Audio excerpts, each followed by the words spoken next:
All right, can you guys hear me? I think you can hear me now. Woo! That was crazy. Just give me an okay if you can hear me now. I think you can hear me. Loud and clear. Okay, cool. Thanks, guys. All right, so I haven't streamed in a while. Today, we are just chilling. We're talking about etiquette, even though I'm in a big, like, what is these called? Like a bubble jacket and a wife beater. Coronavirus. It's happening. I'm wearing a bubble jacket and a wife beater. That's the look for etiquette nowadays. I've given up. That's all I have. And I got some OJ.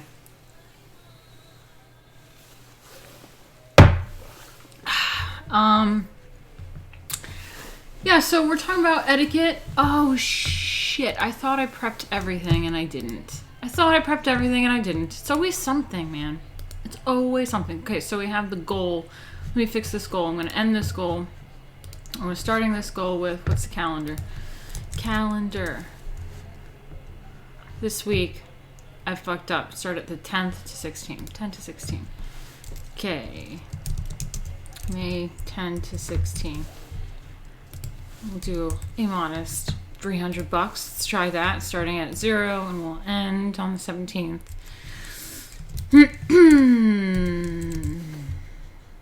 All right, there we go. Boom. Goal is back to 0. So if you want to help me out to reach my goal through this stream, you can always go to streamlabs.com/Martina Markota TV. You can always use the super chat button on YouTube. If you are watching this on DLive, you could still do the Streamlabs. You can always do the PayPal, martinamarkotanyc@gmail.com, or, you know, one of those ninjaginis or something. I don't know.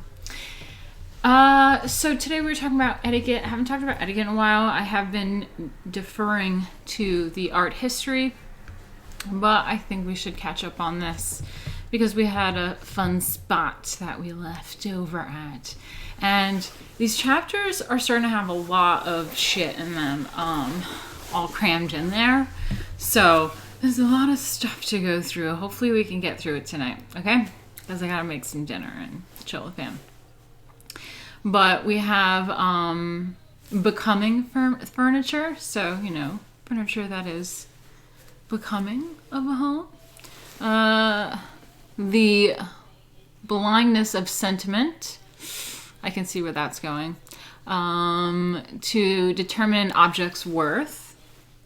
That's always valuable. Service, how many servants for correct service. The secretary, who is also a companion. Varied social standing of the private secretary.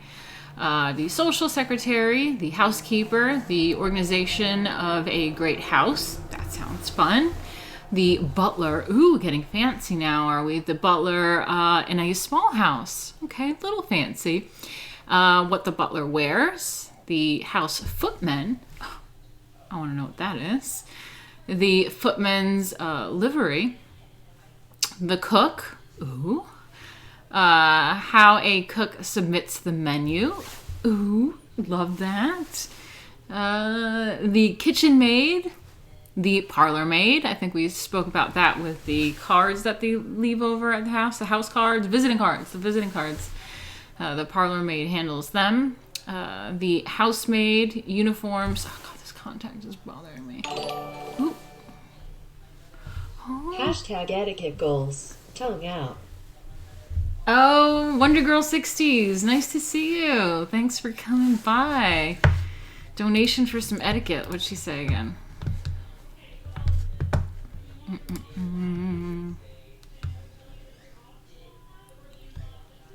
Oh, where is it? Hashtag etiquette goals. Thanks, Wonder Girl. You're the best. Love you, love you. And I didn't see this, but we have $5 from H. Boomer, who said, it's a $5 super chat. It says, can you give an example of furniture that is not becoming to the home? I think we can, and we will go there. So let's see what that is. But I do want to explain this chapter a bit. This isn't even everything. I had to stop at some point. So we'll see how much we can get through. But anyway, we have housemaid, uniforms, the lady's maid. Ooh, why two maids? Dress of a lady's maid. The valet, the nurse, courtesy to one's household. So I figured that would be a good spot to end if we can get to that spot. But yeah, that's kind of what we're dealing with. I think that sounds super fun. And I also did want to address something real quick, is that there is this whole like LARP or meme online on Twitter where this whole like trad thing is like a thing. But I have always loved Emily Post Etiquette. It's been given to me, books by my sister, family members and stuff. So I have hard copy books of it and stuff. I should pull it out now, actually. I have it with me. I love this stuff. I just think it's super cute. And probably despite Emily Post herself possibly being a liberal, this is stuff from like 1800s, and this book was published from 1922, but certainly the customs are still like old world to them, so late 1800s kind of customs. And sure, not everything is going to fit today. I'm not saying this is the best way to be, but I think a lot of it is interesting and cute. And I'm a girl. I like some cute girly things. So sometimes it can be really fun to reminisce and go through these kinds of concepts. Pick and choose what you think is like noteworthy. Something that you want to keep in your life that you're like, that's actually really cute. I like that. And a lot of the times it's something that just makes life more comfortable for people around you. And it's just like these quirky little things. It's like, that's actually really handy. I like that concept. So that's kind of what we're dealing with. But yeah, so like I said, Emily Post was possibly even a liberal. I have no idea. They definitely talk about being Christian or whatever. They have a lot of rules for distinctions between men and women in these rules. So that in itself is a conservative thing, because liberals don't really like to have those distinctions between sexes. They think they're all equal, but in etiquette, they don't treat them equally. So I think there's some distinctions that would seem conservative and really old school today. But Emily Post, I think, for her time, which is like crazy, I think did have a divorce, but it's because her husband was like just like a drunk like loser who was like lazy and didn't do shit, and she was just like this big author that was like got her shit together, and she was just like sick of him, so she left. Kind of crazy for the times, early 1900s, but like that doesn't seem so conservative. But she tries to stay updated and modern with some of these things, but for the most part, I think these concepts come across conservative because the left hate etiquette. So let's get to it. So this, like I said last time we were going over this, I brought it up online, the HTML, because for some reason it does this really weird thing with the text, but whatever. And then they have these pictures, but I think it's fine for this chapter, so we'll just deal with this. But look at this lady. Look at this lady. A gem of a house may be no size at all, but its lines are honest, and its painting and window curtains in good taste, and its bell is answered promptly by a trim maid with a low voice and quiet, courteous manner. Damn. Okay. So we have chapter 12, the well-appointed house. Every house has an outward appearance to be made as presentable as possible, an interior continually to be set in order and increasingly to be cleaned. And for those that dwell within it, there are meals to be prepared and served, linen to be laundered and mended, personal garments to be brushed and pressed, and perhaps children to be cared for. There is also a doorbell to be answered, which manners as well as appearance come into play. Okay. Beyond these fundamental necessities, luxuries can be added indefinitely, such as splendor of architecture, of gardening. Sorry, this contact is really, it's like fuzzy. I gotta like clean it. It's like giving me like that Edgar Allan Poe, like foggy glass eye type of feel. Oof. Anyway, beyond these fundamental necessities, luxuries can be added indefinitely, such as splendor of architecture, of gardening, and of furnishing, with every refinement of service that executive ability can produce. With all these genuine splendor, possible only to the greatest establishment, a little house can no more compete than a diamond weighing but half a carat can compete with a stone weighing 50 times as much. Okay, and this is a good simile because the perfect little house may be represented by a corner cut from precisely the same stone and differing therefore merely in size and value naturally, whereas the house in bad taste and improperly run may be presented by a diamond that is off color and full of flaws, in some instances merely a piece of glass that to none but those ignorant as its owner for a moment suggests a gem of value. Damn. Sorry about my bad reading, but did you catch that? That was harsh, Ty.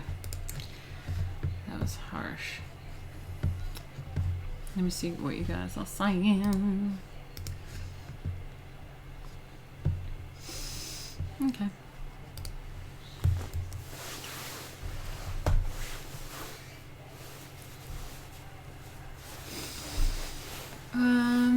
Okay, where are we? A gem of a house may be no size at all, but its lines are honest, and its painting and window curtains in good taste. As for its upkeep, its path or sidewalk is beautifully neat, steps scrubbed, brasses polished, and its bell answered promptly by a trim maid with a low voice and quiet, courteous manner, all of which contribute to the impression of quality, even though it is nothing, suggests the luxury of a place whose open bronze door reveals a row of powdered footmen. But as the mansion of bastard architecture and crude paint, with its brass indifferently clean, with coarse lace behind the plate glass of its golden oak door, and the bell answered at 11 in the morning by a butler in an ill-fitted dress suit and wearing a mustache, might as well be placarded. Here lives a vulgarian who has never had an opportunity to acquire cultivation. I love that word, cultivation. I gotta remember that word more. I'm saving that. Hold on. Because people tend to start using the same words over and over again, and I'm sick of culture. Well, cultivation, that's a good one. That's pretty good and descriptive.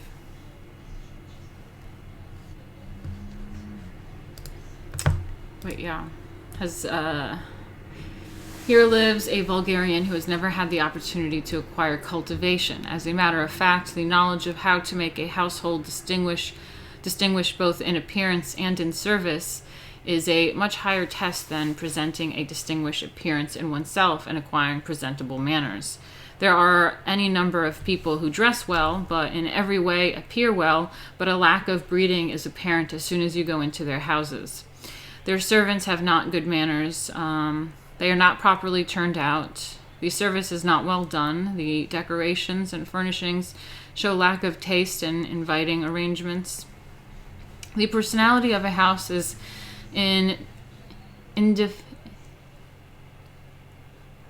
indefinable, but there never lived a lady of great cultivation and charm whose home, whether a palace, a farm cottage, or a tiny apartment, did not reflect the charm of its owner.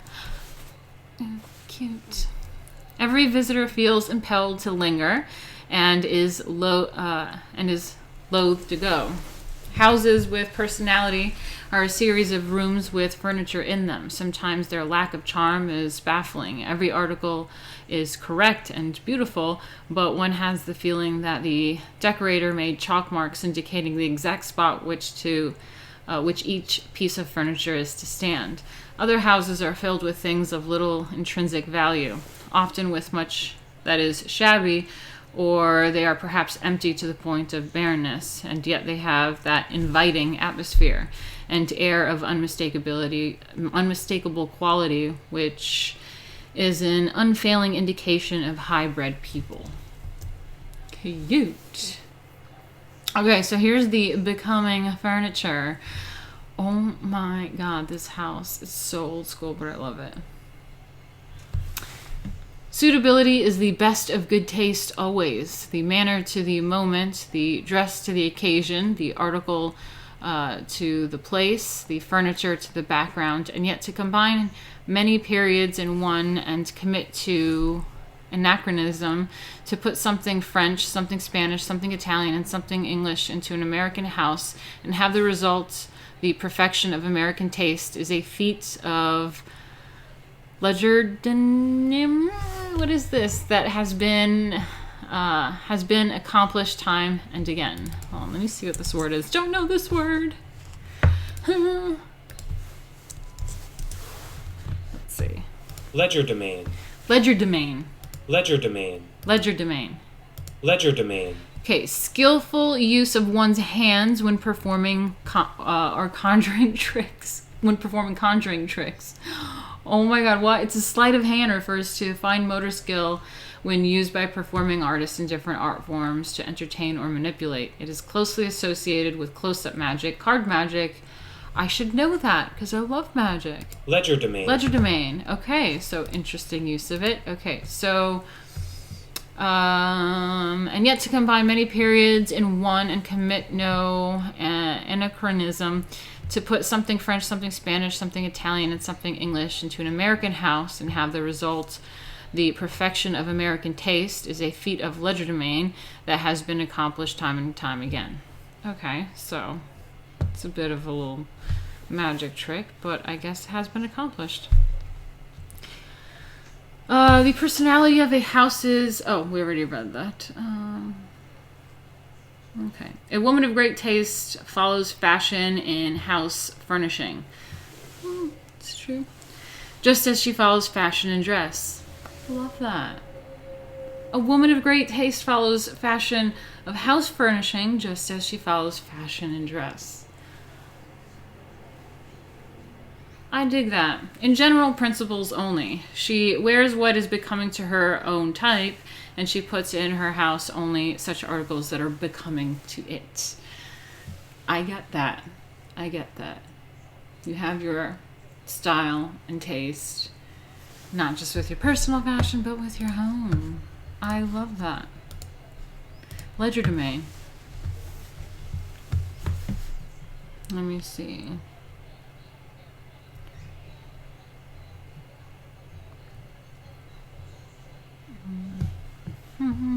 Okay. Thanks, Dan, for chatting about the etiquette. Yeah, sounds good.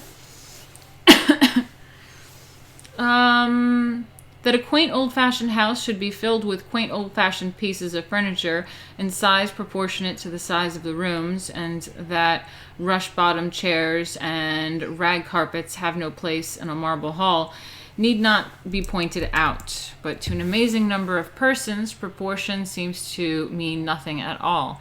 They will put a huge piece of furniture in a tiny room so that the effect is one of painful indigestion, or they will crowd things all into one corner so that it seems about to capsize, or they will spoil a really good room by the addition of senseless and inappropriately cluttering objects, in the belief that because they are valuable they must be beautiful, regardless of suitability. Sometimes a room is marred by treasures clung to for reasons of sentiment. Yeah, and then this is where we're going to get into the blindness of sentiment. Whew, I don't know if people get sentimental values to inanimate objects, but happens to me, happens to the best of us sometimes.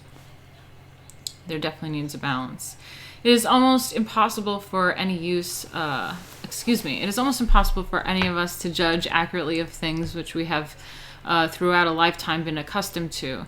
A chair that was grandmother's, a painting father bought, the silver that has always been on the dining table are also part of ourselves, that we are sentimental blind to their defects.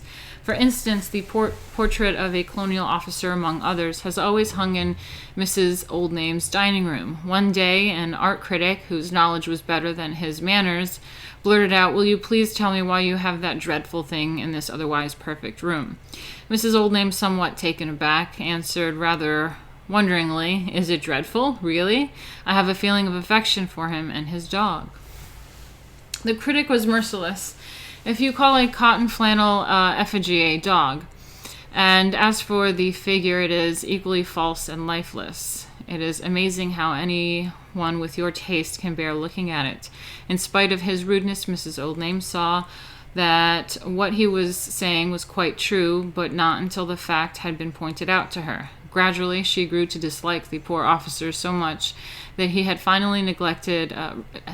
was finally relegated to the attic. In the same way, most of us have belongings that have always been there, or perhaps treasures that we love for some association, which are probably as bad as can be, to which habit has blinded us, though we would not have to be told their hideousness were they seen by us in the house of another. It is not to be expected that all people can throw away every aesthetically unpleasing possession with which nearly every house 25 years ago was filled, but those whose pocketbook and sentiment will permit would add greatly to the beauty of their house by sweeping the bad into the ash can.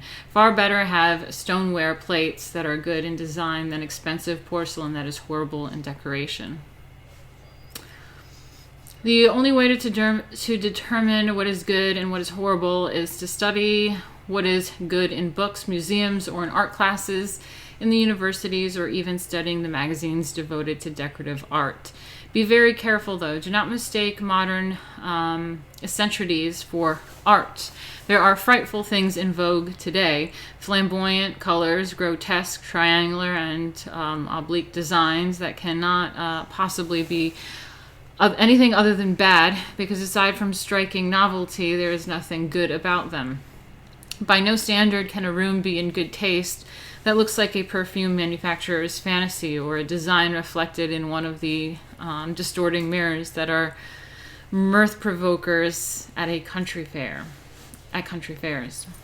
Okay, so yeah, I think Emily Post hits it right out of the park all the time with her descriptions. She's trying to get you to understand the blindness of sentiment. You know, things that have sentimental value aren't necessarily always really that becoming in your house. Learn how to get rid of things. Stay up to current with like how your house looks. This is definitely a very womanly thing. Like, a woman, especially when she starts having a family and settles down and has like her own home, it's like having your style in your home. That's part of being an adult. You know what I mean? Like, grow the fuck up and be an adult and get your shit together and have style. And I love the point that she makes about that there are frightful things in vogue today, things that are flamboyant or grotesque. Sometimes I like flamboyant and grotesque, but I know what she's saying. Sometimes it's like, just because it's in style right now doesn't mean it's right. So, have your own style and taste, but be current and be up to date and check things out. I dig.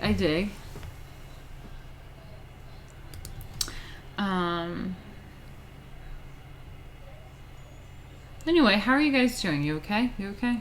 We're chilling.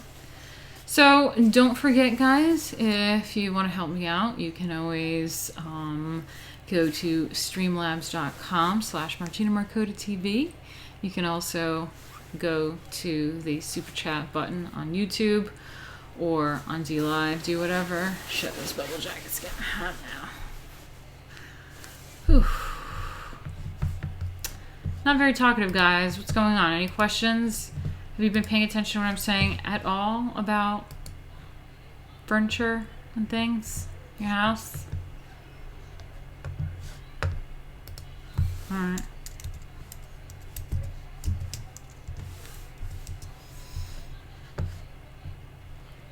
Alright. Fine then.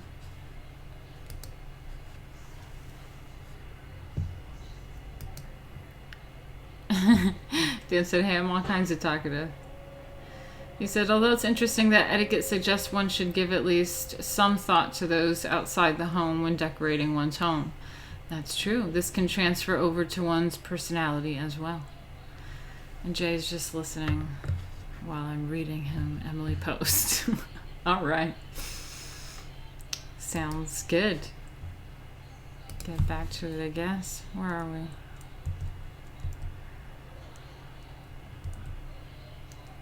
Alright, yeah, we finished blindness of sentiment. Then we have to determine an object's worth. Follows right into that. In buying an article for a house, one might formulate for oneself a few test questions. First, is it useful? It's my favorite question. I do this a lot with my family. I'm like, what's the point of this thing? Anything that is really useful has a reason for existence. I also do tend to keep a lot of crafty things because I'm like, that's useful for some crafty thing at some point. And I do use them. Second, has it really beauty of form and line and color? I like that question. Has it really beauty of form and line and color? Interesting. Kind of like the stealth bomber, you know? It's the beauty of form and line and color. Look at that beauty. Good questions. Texture is not important, or is it merely striking or amusing? I love texture. Are you kidding me? I think that's important. Third, is it entirely suitable for the position it occupies? Okay. Fourth, if it were eliminated, would it be missed? Would something else look as well or better in its place?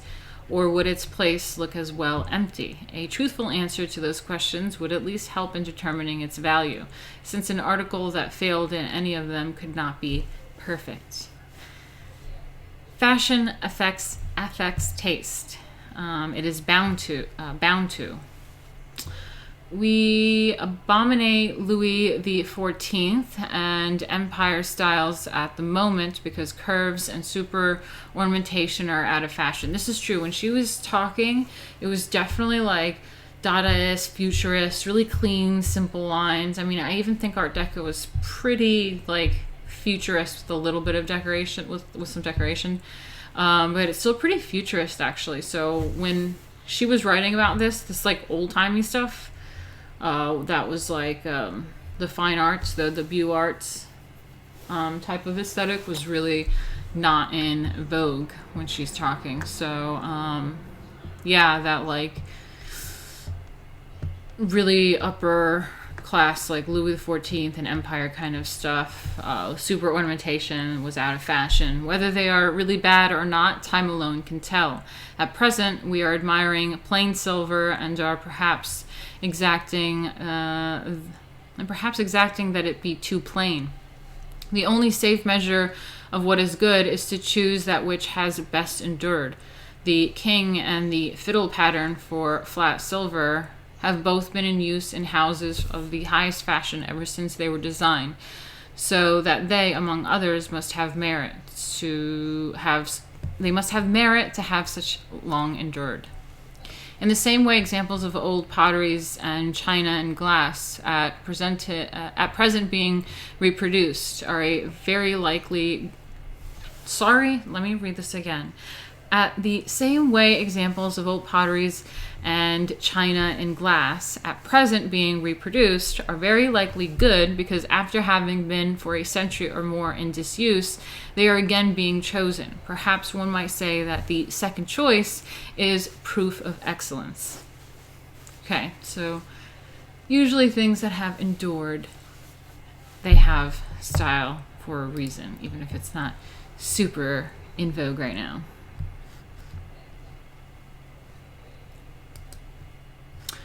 Okay, then we get to service. The subject of furnishings is, however, the least part of this chapter. Appointments, meanings, decorations. Appointments meaning decoration being of less importance, since this is not a book on architecture or decoration, than appointments meaning service. Okay. But before going into the various details of service, it might be a good moment to speak of the unreasoning indignity cast upon the honorable vocation of a servant. Aw, there is an inexplicable tendency. Oh, sorry. Whenever I put makeup on, I think I'm allergic to makeup. It makes my nose running. There is an inexplicable tendency in this country only for working people in general to look upon domestic service as an unworthy, if not altogether degrading vocation. The cause may perhaps be found in the fact that this same scorning public, having for the most part little opportunity to know high-class servants, who are to be found only in high-class families, take it for granted that ignorant servant girls and hired men are representative of their kind. Therefore, they put upper-class servants in the same category, regardless of whether they are uncouth and illiterate or persons of refined appearance and manner, who often have considerable cultivation acquired not so much at school as though the constant contact with the ultra-refinement of surroundings, and not infrequently through the opportunity for worldwide travel. And yet so inconsistently has this another definition I need to look up.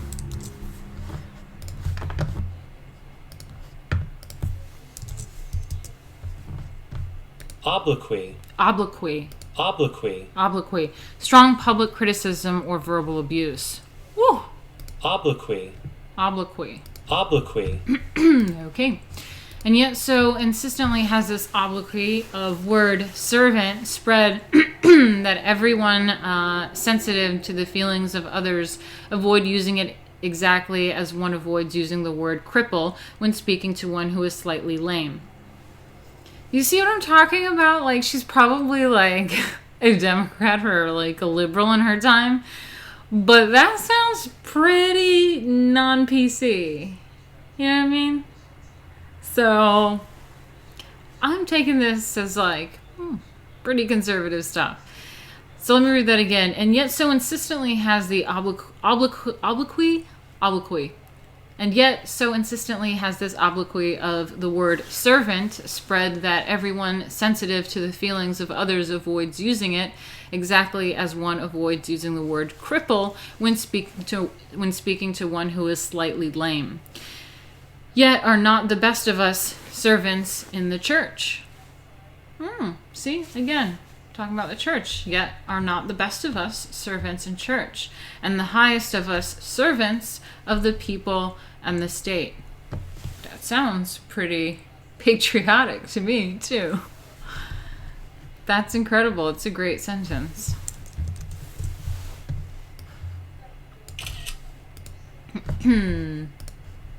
Obloquy.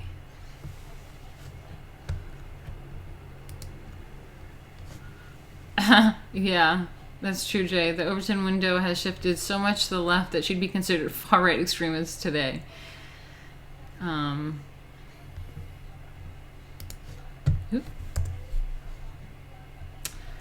Anyway, to be a slattern in a vulgar household. What is that? Let me just look that up too. I'm learning new words.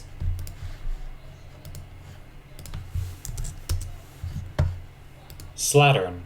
Slattern. Slattern, a dirty, untidy woman. Oh, that's a definition.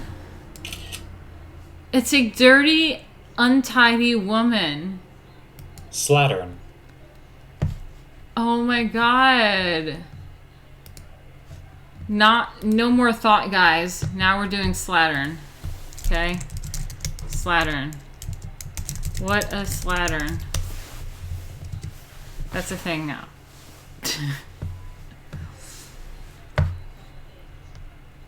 Slatternly. That's harsh. Okay. Let's call like Jay, let's call like Pawn. We know who the slattern is. Just think about who smells really bad and has like bad breath and shit. Hold up. I'm gonna be in Discord. Let me type you something.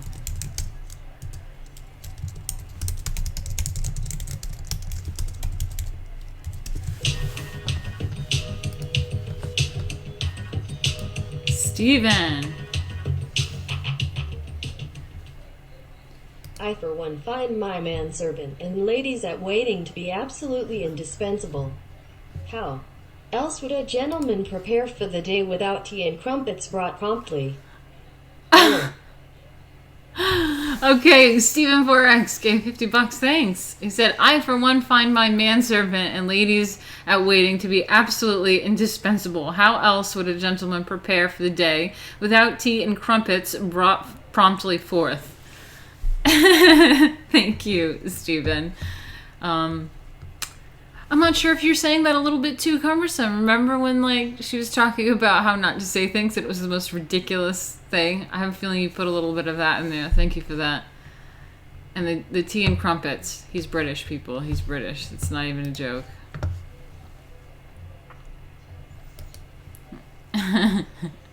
Slightly burnt is superior. Yeah, guys, but the thing is, we know some girls that are particularly slattern. You know what I mean? Like, they are dirty. Just think about it. Think about some, like, e-girls streamers that you know that are, like, untidy women. Slattern. Yeah. Slattern women online. Bitches are dirty and can't even cook. Anyway, let's get back into this. I do have to pee. To be a slattern in a vulgar household is scarcely an elevated employment, but neither is working in a sweatshop or belonging to a calling that is really degraded, which is otherwise about all that equal. Sorry, I'm just so focused on my bladder right now. Okay, what's happening? To be a slattern in a vulgar household is a scarcity. It is scarcely an elevated employment, but neither is working in a sweatshop or belonging to a calling that is really degraded, which is otherwise about all that equal lack of ability would procure. That's true. So, yeah. On the other hand, consider the vocation of a lady's maid or courier, right? The courier, valet, and compare the advantages these enjoy, to say nothing of their never having to worry about overhead expenses, with the opportunities of those who have never been out of the factory or the store or further away than the adjoining town in their lives. As for a nurse, is there any vocation more honorable? No character in E.F. Benson's Our Family Affairs is more beautiful or more tenderly drawn to that of Beth, who is not only, I was like, what is this? Is this like Birth, like a thing? Anyway, so no character in E.F. Benson's Our Family Affairs is more beautiful or more tenderly drawn than that of Beth, who was not only nurse to the children of the Archbishop of Canterbury, but one of the most dearly beloved of the family members. Her place was absolutely next to their mother's, in the very heart of the household always. 2 years ago, Anna, who had for a lifetime been Mrs. Gilding's personal maid, died. Oh, Mrs. Gilding? Wait, Mrs. Gilding's personal maid died. Every engagement of that seemingly frivolous family was canceled, and the invitations for their ball. Not one of the family but mourned for what she truly was, their humble but nearest friend. Would it have been so much better, so much more dignified for these two women who lived along useful years in closest association with every cultivating influence of life, to have lived on their native villages and worked in a factory, or to have had a little store of their own? Does this false idea of dignity, since it is false, go so far as that? Wait, what is she trying to say here? So Anna, who's Mrs. Gilding's personal maid, died. Every engagement and frivolous family affair was canceled, and even the invitations to their ball. Not one of the family but mourned for what she truly was, their humble but nearest friend. Would it have been so much better, so much more dignified for these two women who lived long, useful years in close association with every cultivating influence to have lived on their native villages and worked? Is it a question of, like, was her being a servant, like, not good enough for some shit, not dignified? I think that's the point of what she's trying to say. Whew, this bubble jacket's making me hot. Hot bubble jacket. Did she die of wiggle?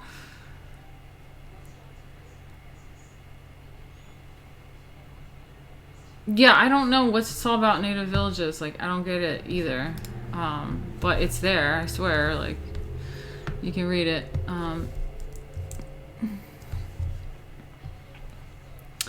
See, to have lived in their native villages and worked in a factory, or to have had a little store of their own. Does this false idea of dignity, since it is false, go so far as that? So I think it's like, would it have been so much better, so much more dignified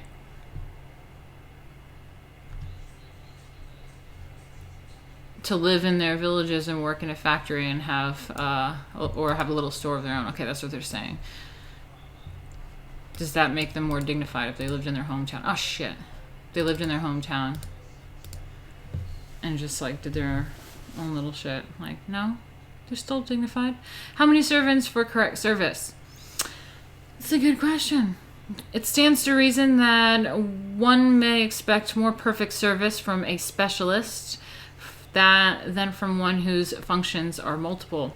But small houses that have a double equipment, meaning an alternate who can go in the kitchen and two for the dining room, can be every bit as well run so as essentials go as the places of the Gildings and Worldlies.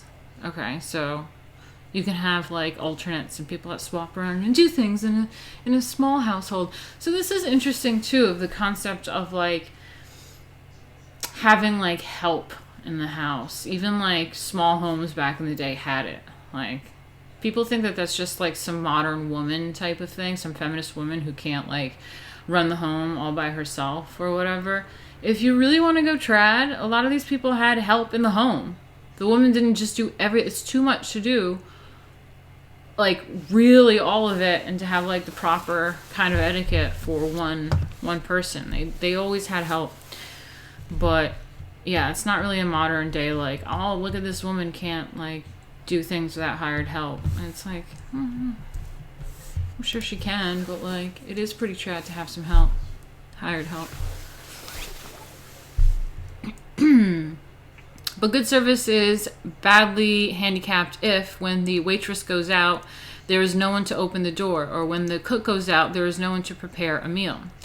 For what one might call complete service, meaning service that is adequate for constant entertaining and can stand comparison with the most luxurious establishments, 3 are the minimum: a cook, a butler or waitress, and a housemaid. The reason why luncheons and dinners cannot be perfectly given with a waitress alone is because 2 persons are necessary for the exactions of modern standards of service. Yet one alone can on occasion manage very well, if attention is paid to ordering and a special menu for single-handed service, described on page 233.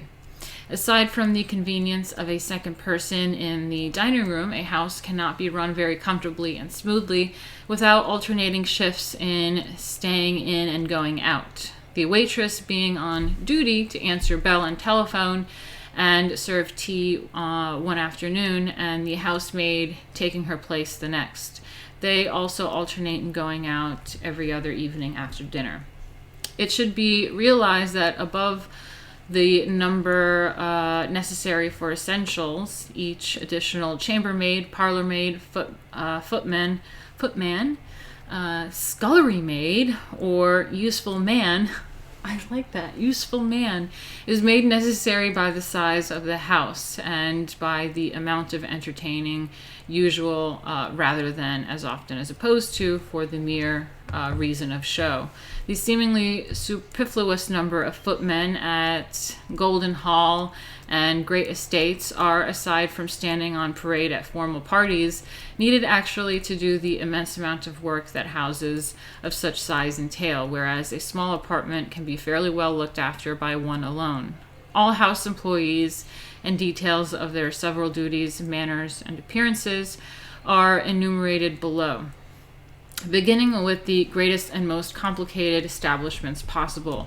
The employee of highest rank is the secretary, who is also companion. Ooh, I wish I could run a household like this. I wish I could have a household like this. Oh, my eyes. Yeah, what's a scullery maid? I'm gonna look that up. They probably bring it up, but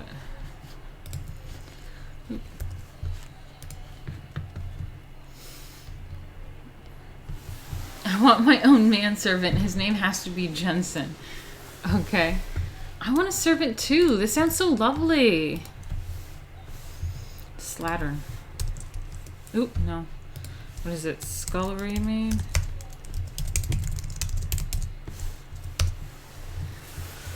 A scullery maid, a female domestic servant responsible for washing dishes and doing other household work. Huh. They were the lowest ranked and often the youngest of the female domestic servants and acted as assistants to a kitchen maid. Hell yeah. I usually make like my sister be my scullery maid. because I'm like the main cook.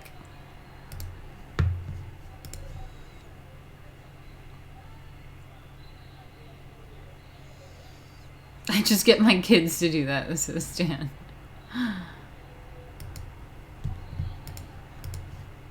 Okay.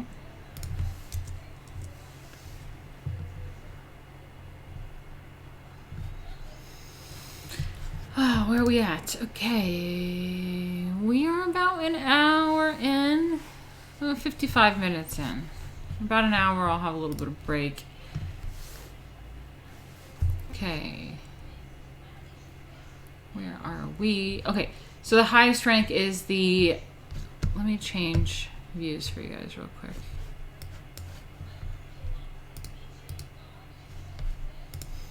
Just in case you wanted to see a little bit more. Why not? The highest rank is the secretary, who is also companion. The position of companion, which is always one of special equality with her employer, exists only when the lady of the house is an invalid or very elderly or a widow or a young girl. In the latter case, the companion is a chaperone. Her secretarial duties consist in writing impersonal letters and notes and probably paying bills. She may have occasional invitations to send out and to answer. Although a lady needing a companion is not apt to be greatly interested in social activities, the companion never performs the service of a maid, but she occasionally does the housekeeping.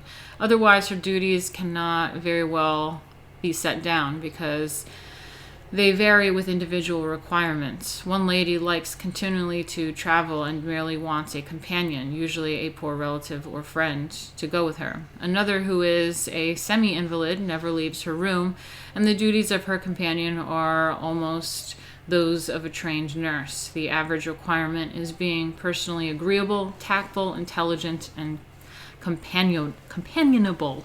A companion dresses as any other lady does, according to the occasion, her personal taste, her age, and her means. So that's interesting. If you see some of those like old movies about some, I don't know, some old royalty. Jack and I saw a movie one time. I forget who it was supposed to be. One royal. She had like some chambermaids or whatever they call them. Or her companions. She had a few of them, but she was an invalid for sure. Yeah, definitely an invalid.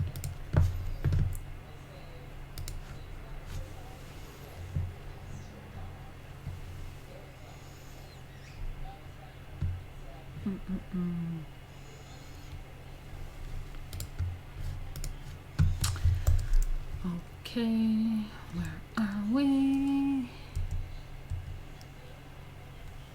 Varied social standing of the private secretary. The private secretary to a diplomat, since he must first pass the diplomatic examination in order to qualify, is invariably a young man of education, if not of birth, and his social position is always that of a member of his chief's family.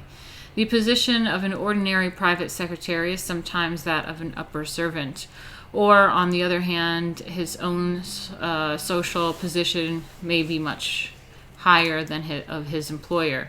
A secretary who either has position of his own or is given position by his employer is in every way treated as a member of the family. He is present at all general entertainments and quite as often as not at lunches and dinners. The duties of private secretary are naturally to attend all correspondence, take shorthand notes of speeches or conversations, file papers and documents, and in every way serve as extra eyes and hands and supplementary brain for his employer. Nice. The social secretary. The position of social secretary is an entirely clerical one and never confers any social privileges unless the secretary is also companion.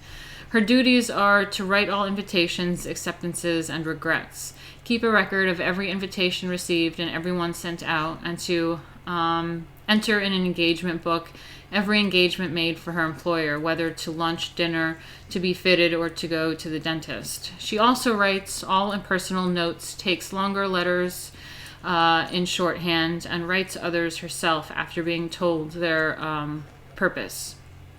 She also audits all bills and draws the checks for them. The checks are filled in, then presented to her employer to be signed, after which they are put in their envelopes, sealed, and sent. When the recipient bills are returned, the secretary files them accordingly to her own method, where they can at any time be found by her if needed for reference. In many cases, it is she, though it is most often the butler, who telephones invitations and other messages. Occasionally, a social secretary is also a social manager. Devices, entertainments, and arrangements, all details such as the decorations of the house for a dance or a program of entertainment following a very large dinner. The social secretary very rarely lives in the house of her employer. More often than not, she goes also to one or two other houses, since there is seldom work enough in one to require her whole time. Miss Brisk, who is Mrs. Gilding's secretary, has little time for anyone else. She goes every day, perform 2 to sometimes 8 or 9 hours in town, and at Golden Hall lives in the house. Usually a secretary can finish all there is to do in an average establishment in about an hour, or at 2 most, a day, with the addition of 5 or 6 hours or 2 to 3 other days each month for the paying of bills. I would love to be a secretary. Whew. Social secretary. That'd be cool. Supposing she takes 3 positions, she goes to Mrs. A from 8:30 to 10 every day, and for 3 extra hours on the 10th and 11th of every month. To her being greater, her needs being greater, and for 6 extra hours on the 12th and 13th and 14th of every month, and to Mrs. C every day at 3 o'clock for an indefinite time of several hours or only a few minutes. Her dress is that of any businesswoman. Conspicuous clothes are out of keeping, as they would be out of keeping in an office, which, however, is no reason why she should not be well dressed. Well-cut, tailor-made suits are the most appropriate, with good-looking but simple hat. Oh, I have a really cute hat. As good shoes as she can possibly afford, and good gloves, and immaculately clean shirtwaists represents about the most dignified and practical clothes. But why describe clothes? Every woman with good sense enough to qualify as a secretary has undoubtedly sense enough to dress with dignity. Oh, I love that. So cute. All right. I'm going to take a break for a few minutes, guys. Oh, we have Zade Comics in here. Don't go anywhere, guys. Just taking a few minute break. Yeah, I know. My bladder is like, whew, and this like bubble jacket. It's like too much. I'm hot now. All right, guys, stay tuned. I'll be right back. Copyright free commercial. See you guys in a few minutes.